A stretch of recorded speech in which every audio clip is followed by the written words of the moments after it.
Have you ever tattooed with food coloring? No? Well, I'm about to. I purchased some food coloring with my food stamps because I'm poor, and I wanted to do an experiment to see if it could work on fake skin. I would never use food coloring on real human skin because it's not meant for the skin, but I am going to compare it to my regular tattoo ink, starting with the green here, as you can see, and then with some black. This one's pretty goopy, and I decide to dilute it with some distilled water, mix it up. Later I will try the other food colorings, which is more watery.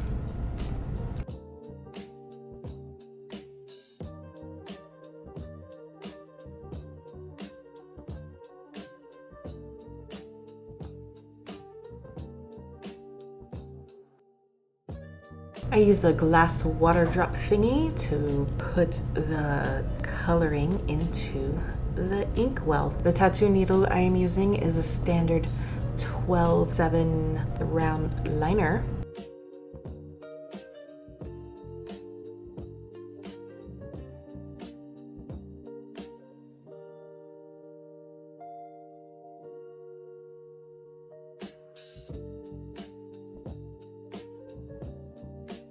Let's put a little dab-a-doo of the Vaseline.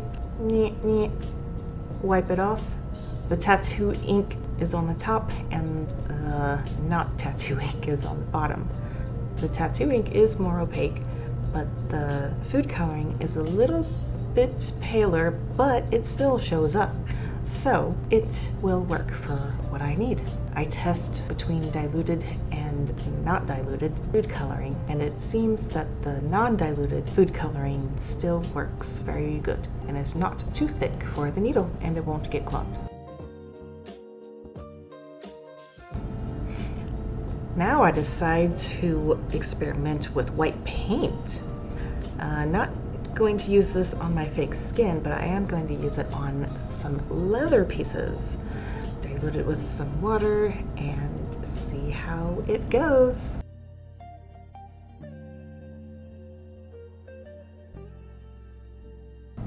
But first I want to see how it works on the fake skin, and it does not work very well. So I try some white food coloring, see how that works.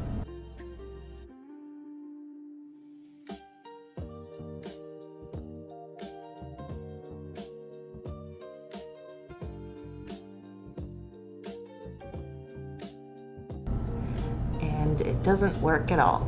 So let's go back to experimenting with the white on the leather.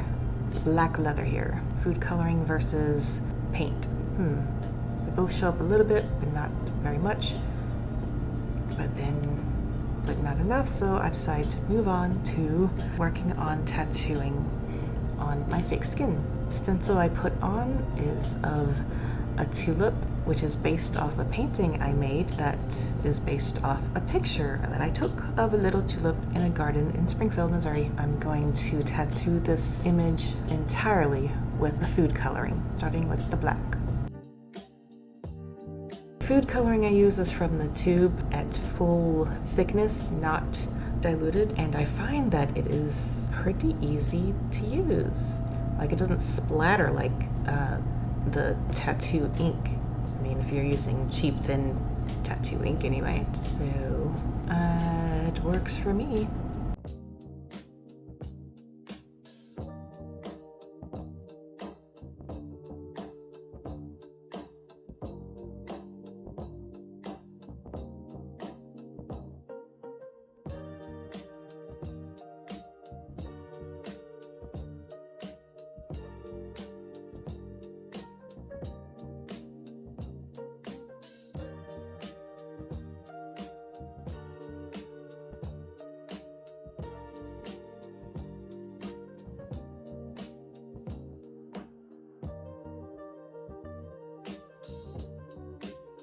I do a little line on the side to show you how opaque it is, and it does not look very opaque.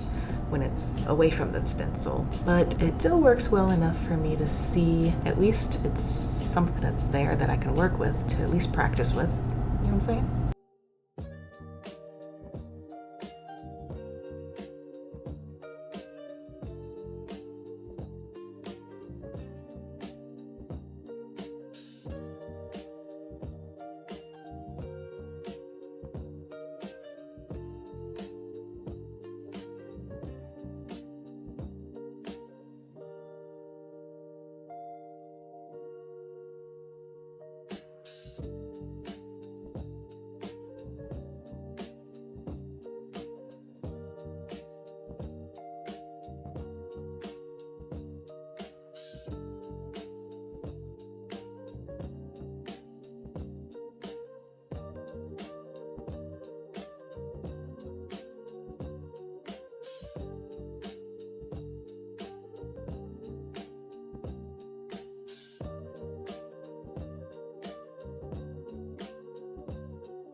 The shading part is not bad at all either.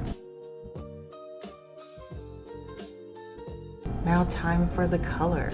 Red food coloring, which is the watery kind, but it still works. It still shows some pigment. It kind of looks like watercolor since it's kind of transparent, but for a cheap alternative to ink to practice with, I think food coloring is a win.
And we're done. And if you're wondering why those slices are there, that's because I try to put it on my mannequin's arm to make it curve, but that's another story to tell. What do you think? And you can clean it off with the Vaseline just like you can with regular ink, and it doesn't wash off. Here I'm spraying some alcohol on with a Q-tip to see if I can get the blue stencil part off, and it is not coming off at all. I have discovered that bleach does work, but you have to soak it submerged in bleach for, they say, 24 hours, but I found it did it in like 12 hours, insert example. But yeah, thanks for watching. I hope you learned something. Let me know if you've ever tried a cheap alternative to practicing tattooing. I wouldn't recommend doing any alternatives for real human skin. The better quality, the better for human skin. Anyway, that's all for now. Thank you for watching, and I will see you in the next video. See ya!